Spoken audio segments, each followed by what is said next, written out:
Nogueira da Silva, Antônio Gonçalo Raújo no canal Aprender Fácil. Hoje vamos resolver o exercício proposto que tem a ver com a sequência numérica ou sucessões de números, em que nós temos algo parecido com isto. Eu encontrei este exercício no exame da UM.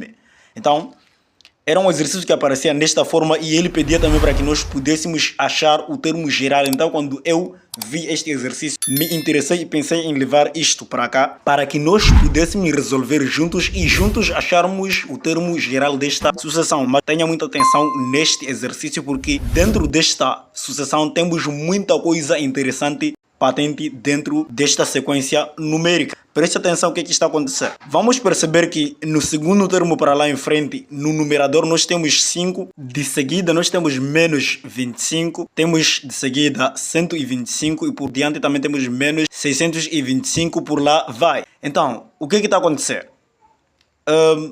Eu posso perceber que em cada termo, quer dizer, no primeiro termo nós temos sinal negativo, no segundo termo temos sinal positivo. No terceiro termo, temos sinal negativo e está a alternar de novo do mesmo jeito para lá. Quer dizer, é o sistema, é o comportamento desta sucessão. Temos negativo, positivo, negativo, positivo, negativo, positivo, negativo e positivo. Ok, deixando o negativo e positivo para lá. Temos 5. Daí temos 25. Daí temos aqui 125. Temos 625. Para quem já é familiarizado com a matemática, ele já conhece a matemática por experiência. Ele já nota que todos estes números podem ser representados por base 5, de potência de base 5. Logo, podemos perceber que 5 podemos representar também em forma de potência, que é 5 elevado a 1. O 25 ali, podemos representar por 5 elevado a 2. Ok. Temos 125. Também podemos representar por 5 elevado a 3. Este é 125. Agora, o 625 podemos representar por 5 elevado a 4. E, por isso mesmo também, o termo a seguir também seria 5 elevado a 5 também. E por diante lá. Então, desta forma, nós podemos perceber o que está acontecendo lá no nosso numerador. Agora, do outro lado, temos menos 1, que está a anteceder a fração do segundo termo. Agora, aquilo é aquilo que nós estamos a ver. O que estamos a ver é menos 1, mas na verdade aquele menos 1 não é menos 1. É uma outra coisa, diferente de menos 1. Por quê? Se nós formos a controlar o comportamento do segundo termo para lá em frente, que é, na verdade, o numerador do segundo termo, que é 5. 5 elevado a 1, depois temos 5 elevado a 2, temos 5 elevado a 3, depois 5 elevado a 4, 5 elevado a 5 lá por lá em diante. Então, imaginando, podemos também perceber também que o que antecede ao 5 elevado a 1 é 5 elevado a 0. Né? E nós já sabemos também, já conhecemos as propriedades de potenciação, e nós dissemos que o quê? Que uma certa base com um expoente nulo será igual a 1 desde que esta base seja diferente de 0, que é, na verdade, aquilo que nós falamos lá, para os que já conhecem limites, formas indeterminadas dos limites. Se você quer aprender a respeito de limites, formas indeterminadas de tudo mais, é só clicar no link que está na descrição e você vai ter toda a informação a respeito de formas indeterminadas do limite. E aí, então, você vai saber por aqui, está de se dizer mesmo que tem que ser diferente de 0 a base de uma certa potência quando o expoente é nulo.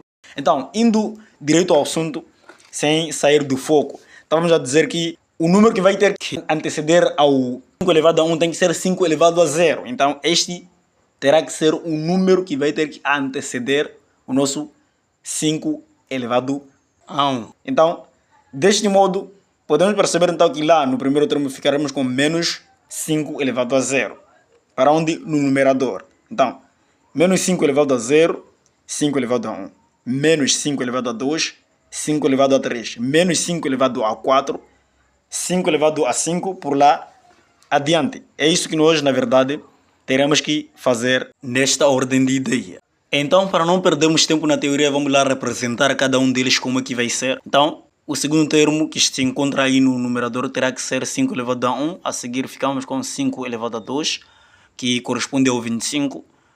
O 125 corresponde a 5 elevado a 3. 625 ele corresponde ao 5 elevado a 4. Como antes eu já dizia, né, que o que vai ficar antes do nosso 5 elevado a 1 tem que ser 5 elevado a 0.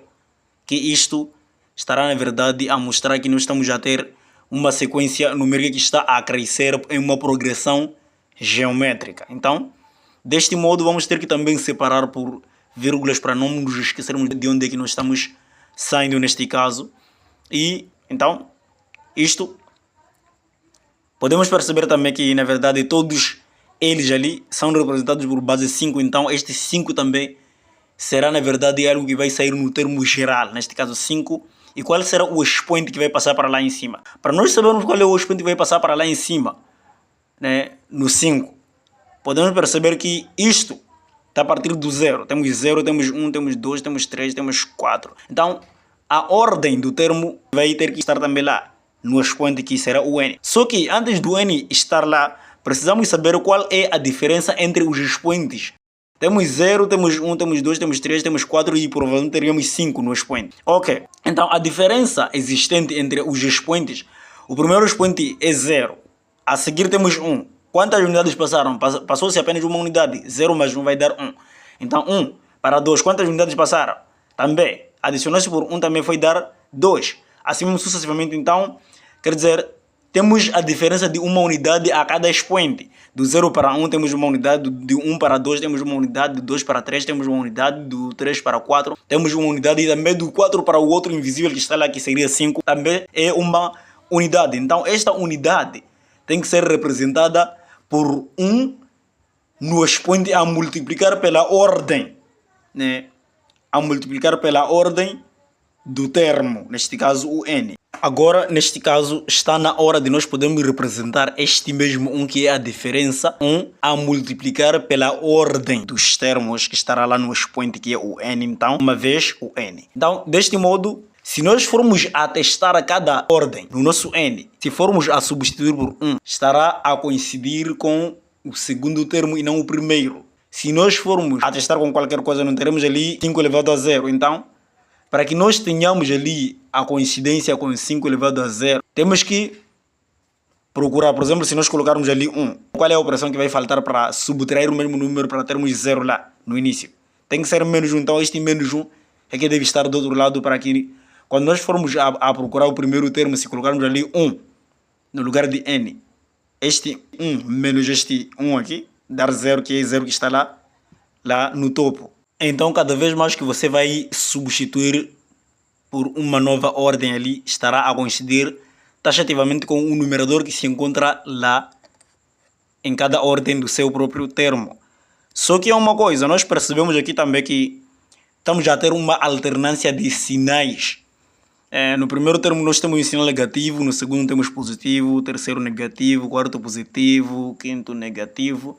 E provavelmente também a seguir também teríamos positivo, assim sucessivamente. Então, como é que surge? De onde é que veio este sinal negativo e positivo de cada um deles?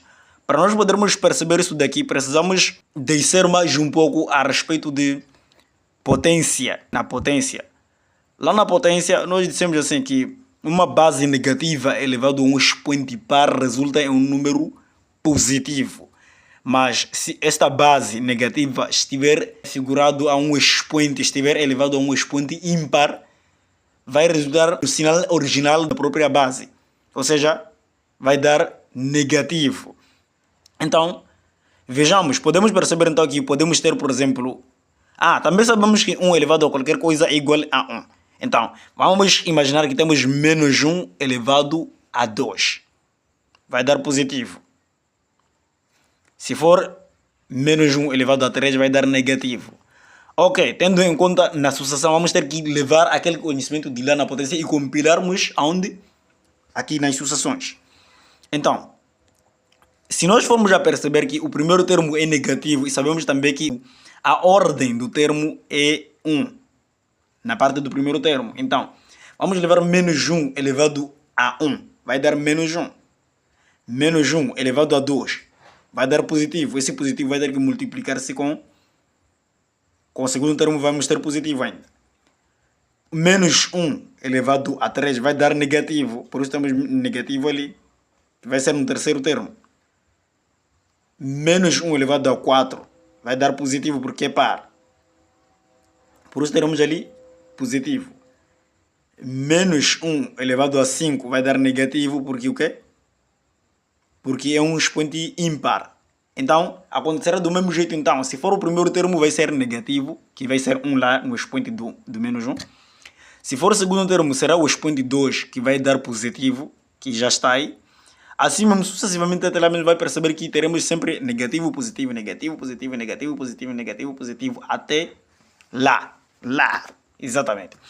Então, por isso mesmo que o termo geral deste sinal, desta alternância de sinais, de sinal positivo e negativo para cada alternância, né, dos termos, é que nós representamos por menos 1 elevado a n. Porque no momento em que você vai estar a substituir a ordem dos termos, é o que vai dar. Então, se nós formos a substituir por 1, vamos ter que substituir por 1 ali no n do menos 1 e no n do 5. Então, no momento em que vai dar 0 lá no 5, também deste lado vai dar negativo. Será assim. Então, eu acho que nesta parte nós já conseguimos terminar, já percebemos o que está a acontecer. Já entendemos qual é o comportamento e qual é o termo geral que vai figurar no numerador, assim como os sinais que nós já temos ali. Agora, vamos lá cuidar do nosso denominador. O que é que está a acontecer ali? Qual é o comportamento? Lá em cima foi meio difícil, mas a gente conseguiu, né, fazer as coisas como é que deveria ser. Já conseguimos fazer agora. O que é que está a acontecer aqui no denominador? Se formos a prestar atenção na parte do segundo termo no denominador, nós temos 2, 6, 24, 120.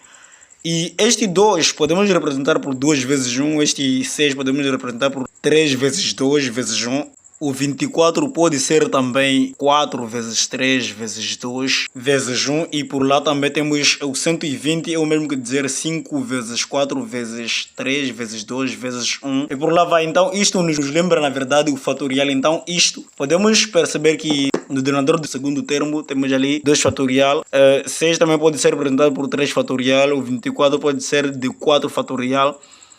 O 120 pode ser 5 fatorial e por lá vai, temos 6 fatorial a seguir.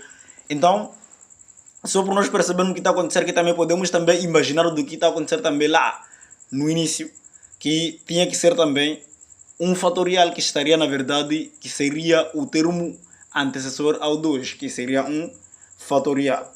Então, deste modo, podemos perceber que temos ali uma certa progressão em fatoriais. Temos ali 1, 2, 3, 4, 5 com seus fatoriais. Então, a ordem também tinha que ser n fatorial, porque na hora que nós estivermos ali a substituir por ordem 1, estaríamos a substituir lá em cima por 1, daria um fatorial aqui. E por lá em cima nos daria aquele 5 elevado a 0 que está lá em cima, e o menos também do outro lado, sem esquecer. Se for o 2, também teríamos 2 fatorial ali, e lá em cima teríamos também o mesmo resultado que nós temos já em cima, sucessivamente. Para cada termo já estaríamos a ter a nossa sequência numérica, toda ela completa, sem nenhum problema. Então agora já conseguimos encontrar o termo geral desta toda sucessão, que é uma sucessão muito interessante que eu achei melhor eu trazer aqui para que a gente pudesse resolver junto. E aqui podemos então representar nosso termo geral de uma forma definitiva e termos ali a segurança e estarmos certos do que nós encontramos está certo na verdade. Agora temos aí o termo geral que será o n igual a menos 1 elevado a n, e por outra parte ficamos ali com 5, temos lá no expoente uma vez n que vai dar o próprio n, do outro lado também já temos ele menos 1, então menos 1 lá, e no denominador ficamos com n fatorial. A gente escolheu menos 1 porque na verdade o 1 ele é elemento neutro na multiplicação. Qualquer coisa que você multiplicar por ele mesmo vai ser a mesma coisa. Então o 1 que não vai fazer a diferença na multiplicação de cada um vai voltar a ser o mesmo, só que a alternância do sinal é que vai ser a outra. Então é isto. Este é o que é o nosso termo geral da sucessão, aquela sucessão que está lá. Se você gostou da aula, clique no gostei, se inscreve no canal se você não está inscrito e até a próxima aula. Fui! Aprender fácil.